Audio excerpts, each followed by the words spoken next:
Something extraordinary happened at 3:47 a.m. Eastern Time this morning. While most Americans were sleeping, gold futures on the Shanghai Exchange surged past their daily limit, triggering automatic circuit breakers for the third time this month. But here's what's really fascinating. Within minutes, the London Bullion Market Association reported the largest single-day withdrawal of physical gold from their vaults since records began in 1987. We're talking about 47 metric tons of gold, worth roughly $3.8 billion at current prices, vanishing from Western vaults in a single morning. Now, I've been tracking precious metals markets for over 2 decades, and I can tell you that when you see this kind of coordinated movement between Asian buying and Western vault draining, it's not random. It's a signal. And the signal is screaming something that most investors are completely missing. Let me paint you a picture of what's really happening here. Last Tuesday, the People's Bank of China quietly announced they'd added another 28 tons of gold to their reserves in September. That brings their official holdings to over 2,300 tons.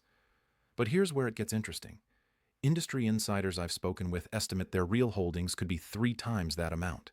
They're buying through proxies, through state-owned enterprises, through channels that don't show up in official reports. And they're not alone. The Central Bank of Poland just made their largest gold purchase in 40 years. Turkey added 17 tons last month. India increased their reserves by 23%. Even small countries like Serbia and Kazakhstan are loading up.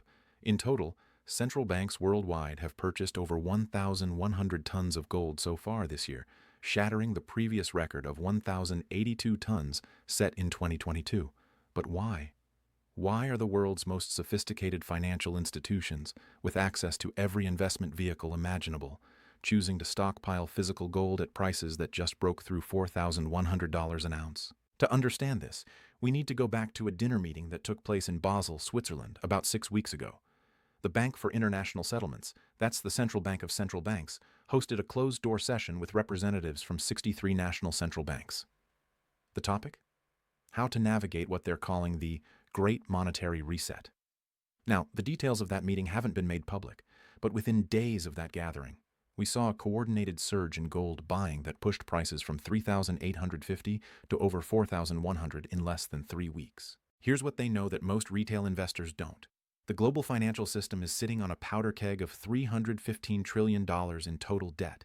That's more than 3 times global GDP. The only way governments can manage this debt load is through currency debasement, essentially printing money to inflate away the real value of what they owe. But there's a catch. When everyone debases at the same time, you get competitive devaluation, currency wars, and eventually a loss of confidence in fiat money itself. Think about what happened in 1971. Nixon closed the gold window, ending the dollar's convertibility to gold. Within a decade, gold went from $35 an ounce to $850. That's a 24-fold increase. But here's what most people don't realize. It wasn't really gold going up. It was the dollar going down. The purchasing power of the dollar fell by 96% against gold during that period. And the setup today? It's remarkably similar, except the numbers are exponentially larger. Let me share something that happened just last week that perfectly illustrates where we're headed. A major European bank, I can't name them due to my sources, conducted an internal stress test on their portfolio. They modeled what would happen if gold reached $5,000 an ounce within the next 18 months. The results? Their traditional bond and equity portfolios would underperform by 40%, but their small gold allocation would offset nearly all those losses. Within 48 hours of that test, they increased their gold position by 300%. Now you might be thinking, okay, but gold doesn't pay dividends. It doesn't generate cash flow. It just sits there. And you're right. Warren Buffett famously said gold is a non-productive asset. But here's what Buffett didn't mention. Sometimes, in certain economic environments, preservation of capital becomes more important than generating returns. And we're entering one of those environments right now. Consider what's happening with the BRICS nations. Brazil, Russia, India, China, and South Africa, along with their new members including Saudi Arabia, Iran, and the UAE, are actively working on a new reserve currency backed partially by gold. They control 42% of global oil production and 35% of global GDP. When they announce this new currency, and my sources tell me it could be as soon as next year, it will fundamentally challenge the dollar's role as the world's reserve currency. But it's not just about geopolitics. Let's talk about the supply and demand dynamics that nobody's paying attention to. Global gold mine production peaked in 2018 at 3,503 tons. Last year, we produced only 3,100 tons. That's an 11% decline in just 6 years. Meanwhile, demand from technology, jewelry, investment, and central banks hit 4,900 tons last year. We're running a deficit of 1,800 tons annually, and that gap is being filled by recycling and existing above-ground stocks. But here's the kicker.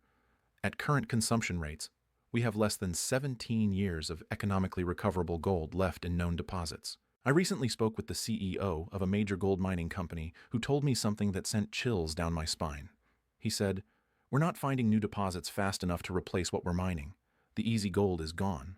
What's left requires moving 30 tons of rock to extract a single ounce of gold. Our production costs are approaching $2,000 an ounce, and that's before considering environmental regulations that are getting stricter every year." Now, let's connect some dots that the mainstream financial media won't touch.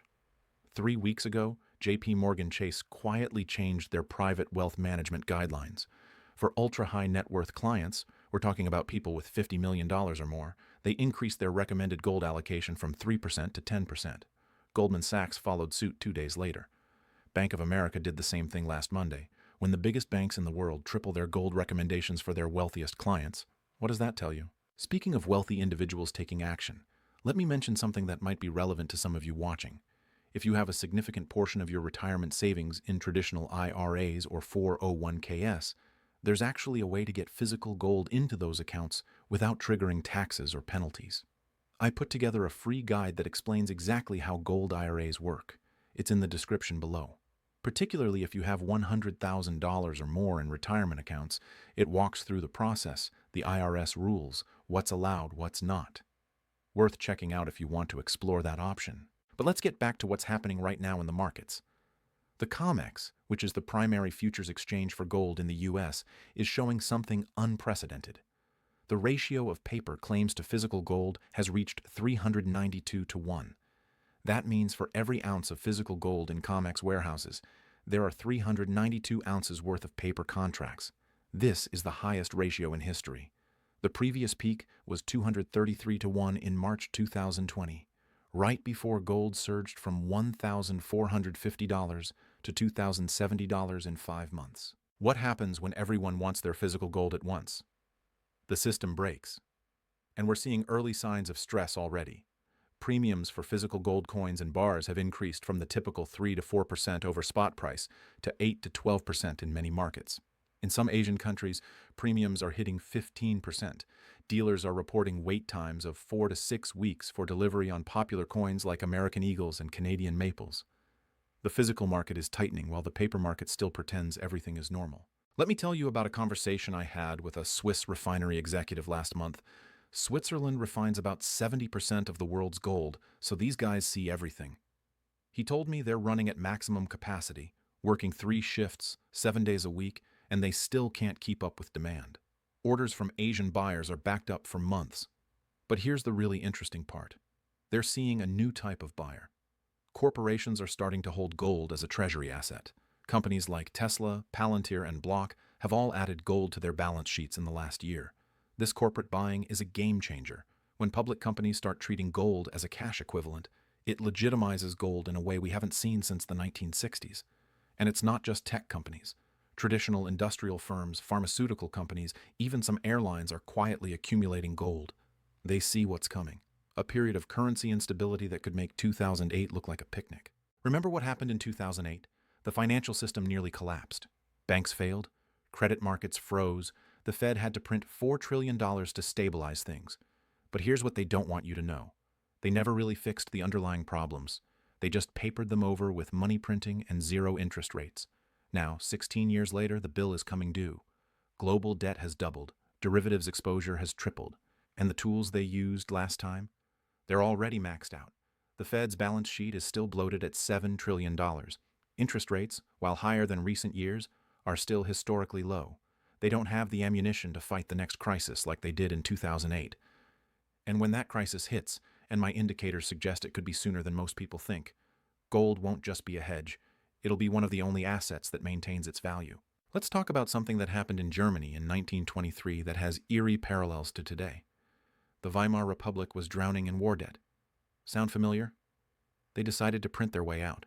At first it worked. The stock market soared. Real estate prices jumped. Everyone felt richer. But then velocity of money increased. Prices started rising faster than wages. Within 18 months, the German mark went from 4.2 to the dollar to 4.2 trillion to the dollar. People were using wheelbarrows full of cash to buy bread. But here's the part of the story nobody tells you. The Germans who owned gold, they not only survived, they thrived. 1 ounce of gold, which was worth 170 marks in January 1919, was worth 87 trillion marks by November 1923. Those who had converted just 10% of their wealth to gold before the hyperinflation were able to buy entire city blocks in Berlin afterward. Now, I'm not saying we're headed for Weimar-style hyperinflation, but I am saying that the mechanisms that create currency crises are already in motion. The debt monetization, the deficit spending, the loss of confidence in institutions, it's all there, and smart money is positioning accordingly. Look at what Ray Dalio is doing. The billionaire founder of Bridgewater Associates, the world's largest hedge fund, has been warning about this for 3 years. His fund has increased their gold allocation to 15% of assets under management. That's $22 billion in gold. When someone who's successfully navigated every major market crisis for 40 years is loading up on gold, maybe we should pay attention. But it's not just the billionaires. Sovereign wealth funds from Norway to Singapore are buying gold. Pension funds are adding gold. University endowments are allocating to gold. The smart institutional money is moving, and they're not waiting for CNN to tell them it's time. Here's something that should really get your attention. The London Bullion Market Association just released data showing that daily trading volumes in physical gold have increased by 340% since January. But here's the weird part. The price has only gone up 18% in that same period. When you see volume exploding but price lagging, it usually means we're in the accumulation phase before a major move higher. I've been studying these patterns for 23 years, and I've never seen a setup quite like this. Every single indicator I track is flashing the same signal. The commercial traders on the COMEX, these are the banks and institutions who actually deal in physical metal. They've reduced their short positions to the lowest level since 2001. The last time they were this bullish, gold went from $255 to $1,920 over the next decade. Meanwhile, retail investors are completely absent from this market. The average American has less than 0.5% of their portfolio in gold. Most financial advisors don't even mention it as an option. The mainstream media treats gold investors like they're preparing for doomsday. But while retail investors are chasing the latest tech stock or cryptocurrency, the world's most sophisticated investors are quietly accumulating physical gold. Let me share a story that perfectly captures what's happening. A friend of mine manages money for ultra-wealthy families in Singapore. Last month, one of his clients, a Chinese industrialist worth about $800 million, called him with an unusual request. He wanted to convert 30% of his portfolio to physical gold, and he wanted it stored in multiple countries: Singapore, Switzerland, and Dubai. When my friend asked why, the client said, "I've seen this movie before. My grandfather lost everything in 1949 when the communists took over. The only family members who kept their wealth were the ones who had gold hidden away." This is the kind of generational wealth thinking that most Western investors have forgotten. We've had 40 years of relatively stable currencies and functioning financial markets. We've forgotten that historically these periods of stability are the exception, not the rule. Currency crises, bank failures, sovereign defaults, these aren't black swan events. They're a normal part of the historical cycle. And we're due. The signs are everywhere if you know where to look. Turkey's currency has lost 80% of its value in 5 years.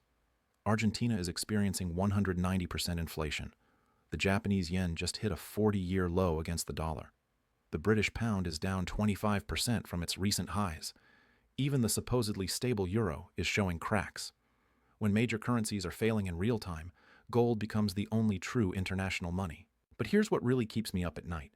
The derivatives market, that's the complex financial instruments that Warren Buffett called weapons of mass financial destruction, has grown to over $600 trillion. That's 7 times global GDP. These derivatives are all interconnected, all leveraged, and all ultimately dependent on counterparties being able to pay. When the next crisis hits and some of these counterparties can't pay, the domino effect could make 2008 look like a minor correction. The Bank for International Settlements just released a report warning that hidden leverage in the foreign exchange derivatives market alone exceeds $65 trillion.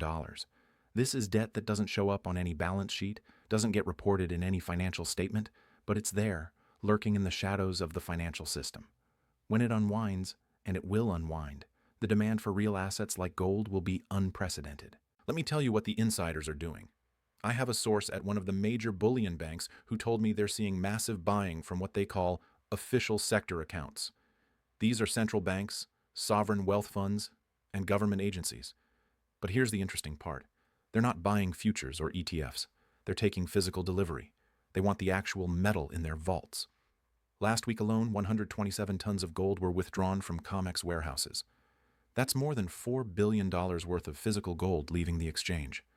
The registered inventory, that's the gold actually available for delivery, has fallen to just 241,000 ounces. That's the lowest level in the history of the exchange. We're one large order away from a potential default. Now, when I say default, I don't mean COMEX goes bankrupt. What I mean is they'll invoke force majeure and settle contracts in cash instead of physical delivery. When that happens, the price of physical gold will disconnect from the paper price.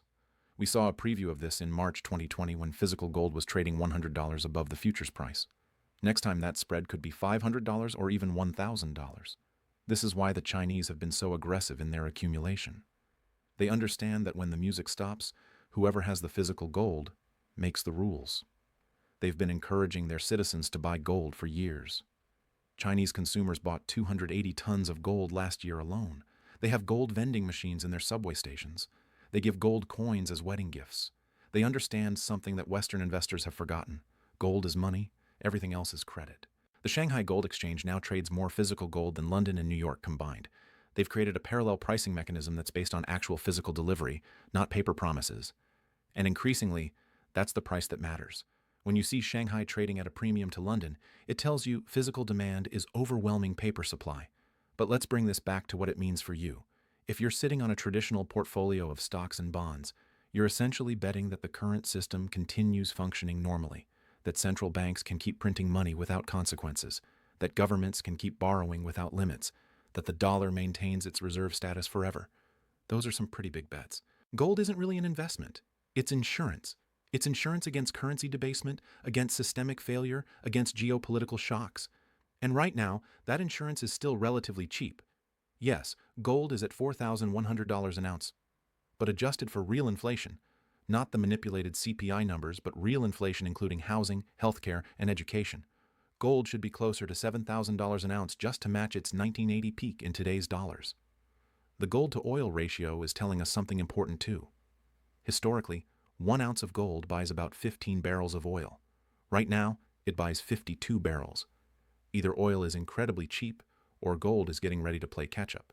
Given the energy crisis developing in Europe and Asia, I'm betting on the latter. Here's something else to consider. The cost to mine an ounce of gold is approaching $2,000 globally when you factor in all-in sustaining costs. The major miners like Newmont and Barrick are struggling to maintain production at current levels. They've cut exploration budgets. They've high-graded their deposits, mining the best ore first. They're running out of runway. When mining costs approach the market price, it creates a natural floor, and that floor is rising every year. Environmental regulations are making it nearly impossible to develop new mines in Western countries. It takes an average of 16 years from discovery to production for a new gold mine. The permits, the environmental impact studies, the social license to operate, it's becoming prohibitively expensive and time-consuming. The easy gold has been mined. What's left is deeper, lower grade, and more expensive to extract. Meanwhile, demand from technology is exploding. Every electric vehicle contains about 50 grams of gold. Every smartphone has about 50 milligrams. The new quantum computers being developed by IBM and Google require gold connections because it's the only metal that doesn't corrode at near absolute zero temperatures. As we electrify everything and build out artificial intelligence infrastructure, gold demand from technology could double in the next decade. But the real catalyst for gold's next move higher isn't supply and demand. It's the loss of faith in the current monetary system. When people realize that their dollars, euros, and yen are just pieces of paper backed by nothing but government promises, they'll scramble for real assets. And there aren't enough real assets to go around. The total value of all above-ground gold is about $15 trillion. That sounds like a lot until you realize global wealth is over $450 trillion. If just 5% of global wealth tried to move into gold, it would triple the price overnight. And that's assuming the gold is actually available for sale, which it's not. Central banks aren't selling. Jewelry demand in India and China absorbs most new production. The available investment gold is a tiny fraction of what people think. This is why the smart money is moving now. While gold is still available, while premiums are still reasonable, while you can still get delivery. They understand that when the broader market wakes up to what's happening, it'll be too late. The price will gap higher, dealers will run out of inventory, and the opportunity will be gone. I want to leave you with one final thought. Every fiat currency in history has eventually failed. The average lifespan of a fiat currency is 27 years. The dollar has been fully fiat for 53 years now. We're living on borrowed time. The question isn't if the current monetary system will fail, it's when and how. And more importantly, what will replace it? My research suggests we're heading for a new monetary system within the next 5 years. It might be central bank digital currencies. It might be a new Bretton Woods agreement. It might be a return to some form of gold standard. But whatever emerges, those who own physical gold will be in a position to preserve and transfer their wealth through the transition. The signals are all there. Central banks accumulating at record pace, physical demand overwhelming supply, mining production declining, geopolitical tensions rising, currency debasement accelerating. The setup is perfect for a massive repricing of gold. Not to $5,000 an ounce, not to $7,000 an ounce, but potentially to levels that would seem absurd today. When gold was $35 an ounce in 1970, nobody believed it could hit $850. When it was $250 in 2001, nobody believed it could hit $1,900. Today, at $4,100, nobody believes it could hit $10,000 or $15,000. But given the amount of money printing, the level of debt, and the fragility of the current system, those targets not only seem possible, they seem conservative. The window to position yourself is closing. The smart money has been accumulating for 3 years. Central banks have been buying aggressively for 5 years. The East has been preparing for this monetary reset for a decade. The question you need to ask yourself is simple. When this transition happens, which side of it do you want to be on? The choice is yours. But remember, once this move starts in earnest, once the broader market realizes what's happening, it'll be too late. Gold will gap higher, premiums will explode, and physical metal will simply become unavailable at any price. The time to act isn't when everyone else is panicking. The time to act is now, while you still can.